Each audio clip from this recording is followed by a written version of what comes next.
ஸ்ரீ குருப்யோ நமஹ.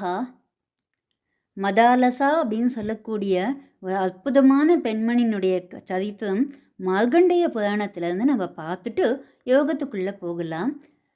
அந்த மதாலசா அப்படிங்கிற ராஜகுமாரி சின்ன வயசுலேருந்து பக்தி ஸ்ரத்தையோடு இருந்ததுனால நாரத மகர்ஷி தத்துவோபதேசம் பண்ணுறார். அது பண்ணினதுக்கு அப்புறமாவும் நீ இப்போ மோட்சத்துக்கு போக முடியாது, கொஞ்சம் காத்துருக்கணும்னு சொல்லிட்டு ஆசீர்வாதம் பண்ணிட்டு போயிடுறார். இப்போது குவலயாஸ்வன் அப்படிங்கிற ஒரு பராக்கிரமசாலியை அவள் கல்யாணம் பண்ணிக்கிறா. ராஜ்ய பாரங்கள் எல்லாத்தையும் பண்ணிட்டு இருக்காங்க. 2 பேருமே ரொம்ப அற்புதமாக ராஜ்யம் பண்ணிட்டு இருக்கா. ஒரு காலகட்டத்தில் அழகான சிரேஷ்டமான ஒரு பையன் பிறக்கிறான். விக்ராந்தன்கிற பேர் வச்சு அதை வளர்த்துட்டுருக்கா. சின்ன குழந்தையிலேருந்தே அதுக்கு தத்துவோபதேசம் கொண்ட பாடல்கள் பாடுறா. அதில் ஒரு பாடலாக கொடுத்துருக்கார் மார்கண்டேய மகர்ஷி.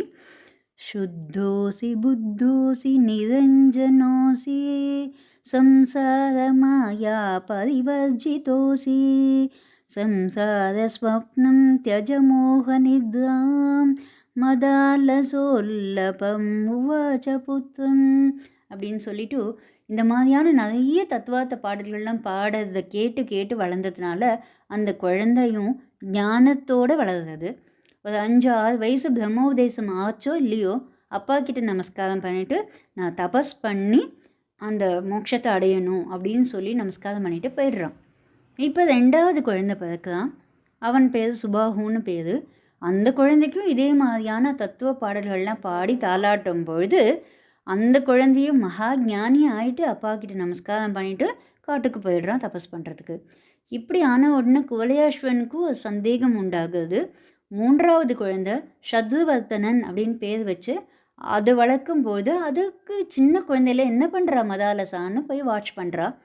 அப்போ தெரியுது இந்த மாதிரி தத்துவ உபதேசங்களை சொல்லி தாளாட்டுறான்னு சொல்லிட்டு. அப்போது அடுத்த குழந்தை பிறக்கிறதுக்கு முன்னாடி கெஞ்சி கேட்குறான் குவலயாஸ்வன்கிறவன். இந்த மாதிரி ராஜ்யத்தை பரிபாலனம் பண்ணுறதுக்காக ஒரு குழந்தை வேணுமே அப்படின்னு கேட்கும்போது ஓகே தாராளமாக அப்படின்னு சொல்லிட்டு, ஆனால் அந்த குழந்தைக்கு பேர் மட்டும் நான் வைப்பேன்னு சொல்கிறா மதாலசா. சரின்னு அக்செப்ட் பண்ணிக்கிறான். அடுத்தது 3வது குழந்தையும் இப்போ தபஸ்க்காக போயிடுறான். ஸோ இப்போ 4வது குழந்தை சிரேஷ்டமாக பிறக்கிறான். அவனுக்கு என்ன பேர் வைக்கிறா அப்படின்னு கேட்டால் அலர்கன் அப்படிங்கக்கூடிய பேர் வைக்கிறா. அது சம்ஸ்கிருதத்தில் வேறு அர்த்தமாகிறது நாய்க்கு சம்மந்தப்பட்ட அர்த்தம். இப்படி ஆன உடனே சரின்னு அவனையும் வளர்த்துட்டு வரா. ஏன்னா அக்செப்டன்ஸ் ஆகிடுது இல்லையா, வாக்கு கொடுத்துட்டான் இல்லையா குவலயாஸ்வன், ஒன்றும் அப்ஜெக்ட் பண்ணலை. அவன் அந்த அலர்கன் பெரிய பராக்கிரமசாலியாக வளர்ந்து அதுக்கப்புறமா கடைசியில் மோட்ச சாதனத்தை அடையிறாங்கிறது அப்புறமா வரக்கூடிய கதை. அதுக்கு முன்னாடி மதாலசா குவலயாஸ்வன் 2 பேருமே காட்டுக்கு போய் தபஸ் பண்ணி தத்துவஞானத்தை அடைஞ்சு மோட்சத்தை அடையிறாங்கிறது கதை. இப்போ இந்த மாதிரியான விவேகத்தில் மகா ஞானியாக இருக்கக்கூடியவாளுக்கு இந்த திருஷ்யம் அப்படிங்கிறது என்ன பண்ணும் அப்படின்னு தான் அடுத்த ஃபார்முலாவாக பதஞ்சலி மகர்ஷி சொல்லியிருக்கார். கிருதார்த்தம் பிரதி நஷ்டம் அப்பியநஷ்டம் தது அந்நிய சாதாரணத்வாத் அப்படின்னு சொல்லிட்டு, இப்போ மதாலசாவுக்கு ஆத்ம ஞானம் கிடைச்சாலும் கூட அந்த திருஷ்யம் அப்படிங்கிறது அப்படியே தான் இருக்குது. ஆனால் உள்ளுக்குள்ளே அந்த சத்வ ரஜஸ் தமஸ் அப்படிங்கிறதுனுடைய பிரபாவம் எதுவுமே இல்லை இல்லையா.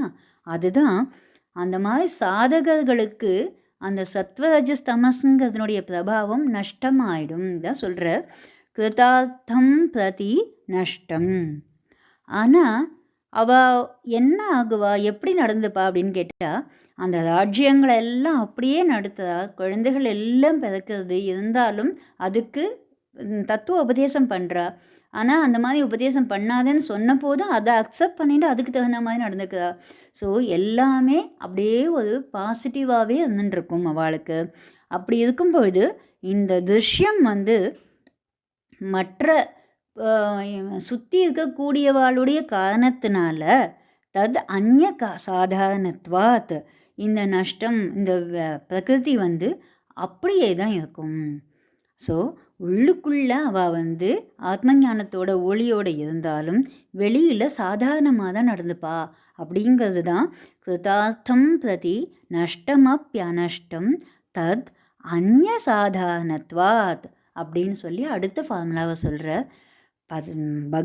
பகவத்கீதையில் 5வது அத்தியாயத்தில் இதை பற்றி ரொம்ப அற்புதமாக நிறைய ஸ்லோகங்கள் சொல்லிட்டு வரார்.